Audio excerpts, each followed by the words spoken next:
meio da nossa vida agora. Jesus está aqui no meio de nós. E aonde Jesus está, algo tem que acontecer. Quantos creem nisso? Aplaudam o nome santo de Jesus. Gostaria de vos saudar essa noite com a paz do Senhor. Amém? Amados irmãos, gostaria que você abrisse a tua Bíblia comigo. Juízes, capítulo de número 1. Livro de Juízes, capítulo é o de número 1. Enquanto você localiza, gostaria de louvar a Deus pela vida do nosso pastor Anderson, homem de Deus, juntamente assim fazer também menção do meu irmão missionário Giovanni. Deus abençoe muito a sua vida. Meu irmão Luiz Felipe, que está ali, Deus abençoe sua vida. Fico feliz em te ver. Deus é muito bom. Nosso presbítero Alexandre, fico alegre em conhecê-lo. Amém? Evangelista que está aqui também na retaguarda. Alexandre também. Oh, glória, muita bênção, né? Aos demais irmãos, fico feliz em conhecê-los todos. Agradecer a Deus por essa oportunidade de estar aqui com vocês. Louvar a Deus também pela vida do meu irmão Júnior, que está ali atrás. Logo em breve, creio que também já estará ministrando a palavra, amém? Quantos encontraram a palavra do Senhor? Diga amém. Capítulo 1 do livro de Juízes. Vamos ler o versículo 2 e também o versículo 5. Diz assim a palavra do Senhor. E disse o Senhor: subirá a Judá. Eis que lhe dei esta terra na sua. Deus deu a terra onde? Versículo de número 5. E acharam Adoni-Bezeque em Bezeque, e pelejaram contra ele, e feriram os cananeus e aos fariseus. Porém, Adoni-Bezeque fugiu. Repita, fugiu. E o seguiram e o prenderam, e lhe cortaram os dedos polegares das mãos e os dedos polegares dos... Então disse Adoni-Bezeque: 70 reis, com os dedos polegares das mãos e dos pés cortados, apanhavam as migalhas debaixo da minha. Assim como eu fiz, assim Deus me pagou. Você que pode, se assenta, desocupando as suas mãos, aplauda o nome de Jesus. Glória. Antes de tudo, gostaria de me apresentar. Como já foi dito, meu nome é Gabriel, congrego ali em Queimados, no Ministério Vida da Palavra, direcionado pelo pastor Eleomar, pastor Helena Raquel. Fico feliz de estar aqui com os irmãos, amém? Irmãos, o mundo em que nós todos vivemos, ele é regido por algumas filosofias. Antes de entrar no viés evangélico e cristão, o mundo ele é regido por uma das filosofias conhecida como evolucionismo. Teoria essa que tem um fator teórico do Big Bang. O mundo, dentro dessa filosofia, ele existe, vive e pré-existe dentro de uma explosão. Só que quando a gente vem para o viés cristão, a gente para de acreditar no evolucionismo, aonde tudo que existe vive evolucionando, que vem desprendendo-se de uma teoria da onde uma explosão deu origem ao mundo, e aonde dentro deste mundo um girino nasceu, e o girino perdeu o momento de viver em águas e passou a andar na terra, virou macaco, perdeu o rabo e virou ser humano. Quando a gente vem para o mundo cristão, a gente adere à filosofia do criacionismo. Repita, criacionismo. O que seria o criacionismo?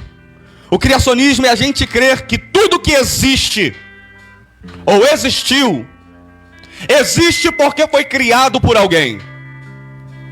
E quando a gente crê nisso, a gente tem que fazer a seguinte pergunta: se algo que existe, existe porque foi criado, quem então é o Criador?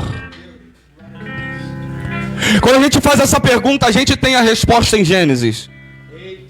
Gênesis nos diz que Deus criou os céus e criou a terra. O interessante é que quando Deus cria, a primeira coisa que Ele vai criar não é a terra. A primeira coisa que Deus vai criar é apontando para a prioridade do ser humano nunca ser as coisas da terra.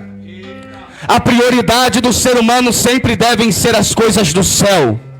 Mas por que, Gabriel? Seguro, glória. Porque a prioridade do ser humano na terra tem que ser o céu. É porque quando a gente prioriza as coisas da terra, a gente não passa a dar valor a quem nós somos. Por que, Gabriel? Aquilo que existe na terra só existe porque Deus deu sabedoria ao homem para criar as coisas que são na terra.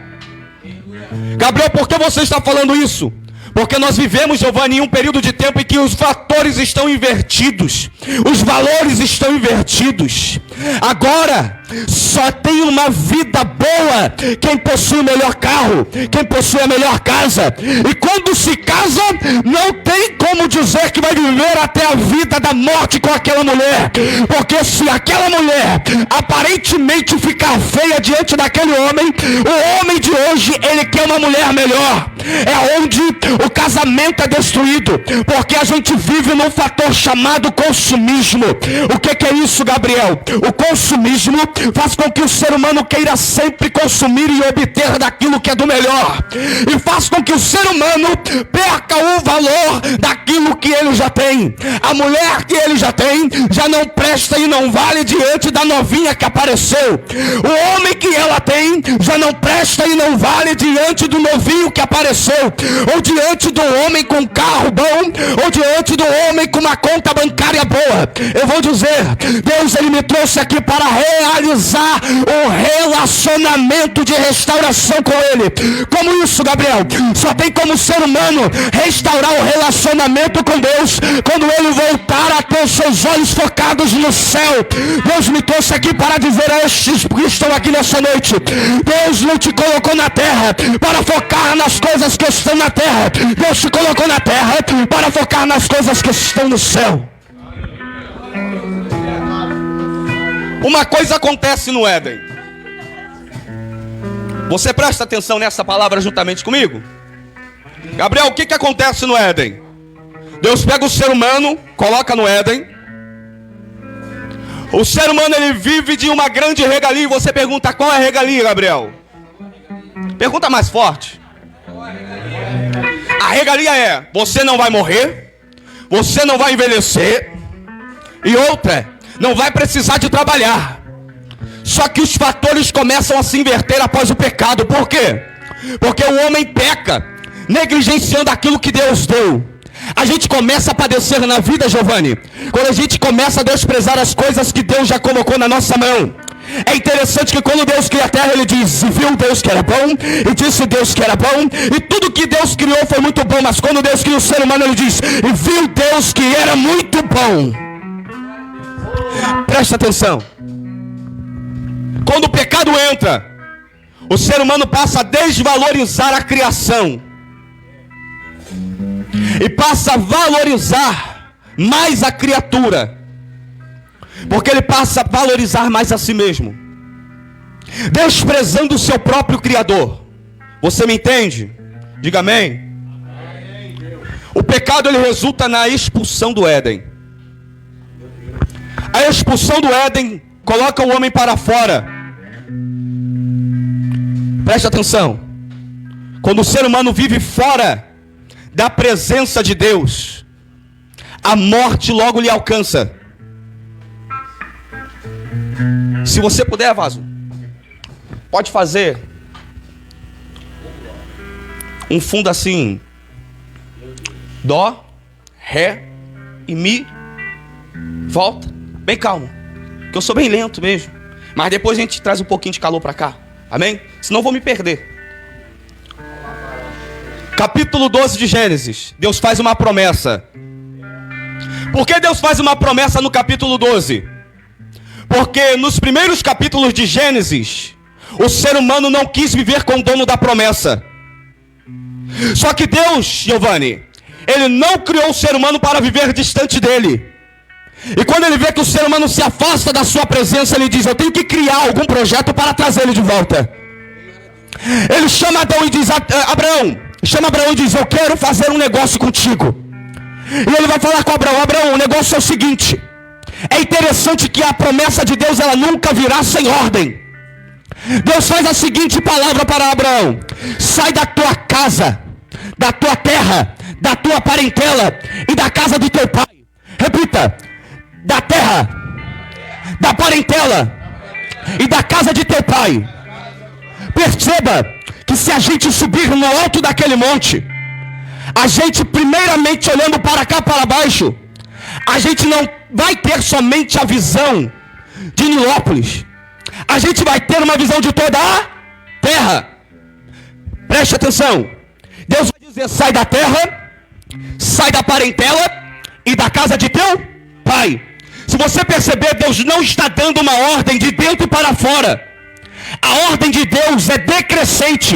A terra é maior do que o ambiente da parentela, e a terra da parentela é maior do que o ambiente da casa do pai. Deus está dizendo: eu estou do lado de fora dando a ordem para você sair. E a pergunta: Gabriel, por que Deus está do lado de fora chamando Abraão para sair? Porque Deus não pisa na terra de quem vive em pecado. Eu vou de novo. Por que Deus está do lado de fora chamando Abraão para sair? É Deus dizendo: tem promessa para tu, Abraão? Tem. Mas para a promessa se cumprir, tu tem que sair da terra de idolatria, tu tem que sair da terra do pecado, tu tem que sair da terra da prostituição. Se você não sair daí, não tem relacionamento comigo. O que me mata hoje em dia é que tem uma geração onde nós vivemos, que nós queremos viver as promessas, mas ainda morando em Mesopotâmia, vivendo e usufruindo das coisas pecaminosas da terra. Mas Deus disse para Abraão: tem promessa, mas para tu viver ela, sai da tua terra. O povo, ele começa a crescer, porque a promessa de Deus nunca foi para diminuir. Repita: a promessa de Deus sempre foi expandir, crescer, multiplicar. Por que então que tem pessoas que ainda preferem ficar na terra da prostituição? Por que então tem pessoas que ainda querem ficar na terra da idolatria? Por que então tem pessoas que ainda querem viver usufruindo daquilo que Deus rejeitou? A pergunta é: eu quero viver a promessa, só que eu não vejo ela se cumprir. O propósito de Deus não mudou, e o padrão dele continua o mesmo. Pergunta: qual é o padrão? Santidade. Pergunta: qual é o padrão? Santidade. Pergunta mais uma vez: qual é o padrão? Santidade. Gabriel, por que tu respondeu 3 vezes? É para que tu saiba que o Pai, o Filho e o Espírito Santo, ele sempre vai ter o mesmo padrão, é santidade. Não dá para adorar a Deus aqui e lá fora viver uma vida profana. Não dá para servir a Deus aqui e lá fora servir aos meus próprios bel prazeres. Não dá. Não dá para cantar a Deus aqui e lá fora continuar cantando a gatinha que passa. Deus está chamando um povo para viver em santidade com Ele, e só terá promessa quem seguir o teu padrão. O livro do Josué, capítulo 1, e o livro de Juízes, de capítulo 1, eles possuem a sua semelhança. Qual é a semelhança dos dois livros? A semelhança dos dois livros é que os dois livros eles se iniciam dizendo: e sucedeu. Algumas traduções estarão: e aconteceu. Aconteceu e sucedeu o que, Gabriel? No livro de Josué acontece que Deus começa a narrar dizendo que aconteceu que Moisés, meu servo, morreu. Capítulo 1 do livro de Juízes vai dizer que diz: aconteceu que o meu servo Josué morreu. E a pergunta é, Gabriel, qual é o problema disso? É Deus dizendo: o início do livro está sendo relatado com morte. O início do livro está sendo iniciado com algo nada bom acontecendo. Gabriel, o que tu quer dizer? Vai me dizer que às vezes não é assim? A gente começa a viver a promessa, mas no início da promessa Deus começa a tirar algumas coisas que de repente algum ser humano começa a idolatrar, algumas coisas que de repente o ser humano começa a achar que é muito bom. Moisés era um líder muito bom, Josué era um servo de Moisés muito bom, mas Deus vai iniciar o livro de Josué dizendo: levanta, Josué, porque meu servo Moisés é morto. É Deus dizendo: tem novidade para Josué viver, mas enquanto ele não se desprender daquilo que passou, ele não vai viver o novo.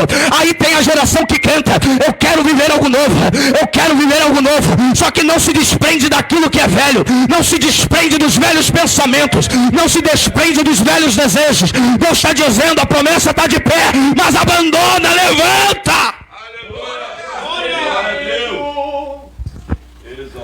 Deus, Ele nunca priorizou simplesmente o início das coisas. Tu me entende? Diga amém. Deus nunca teve problema em revelar mistérios no início do assunto.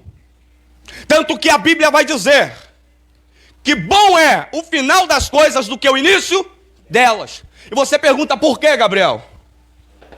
Eu vou falar para ti, evangelista.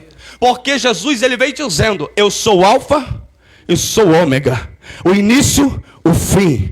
Ele é o princípio das coisas e o final delas. É ele dizendo: se no início das coisas tu perde ao foco daquele que te chamou, ele não vai te esperar no final dela. Ele está dizendo: para ter relacionamento comigo, usufruir do que eu tenho, tem que estar no início e tem que estar no fim. Aí o casamento é estabelecido pelo quê? Na alegria e na tristeza, na saúde e na doença, até que a morte nos separe. Deus está dizendo: relacionamento comigo não é ficadinha, é igual casamento. Tem que estar na dor, tem que estar na alegria, tem que estar na pindaíba e tem que estar com dinheiro. É com o sapato furado, é com o sapato bom, é comigo que tu vai se relacionar.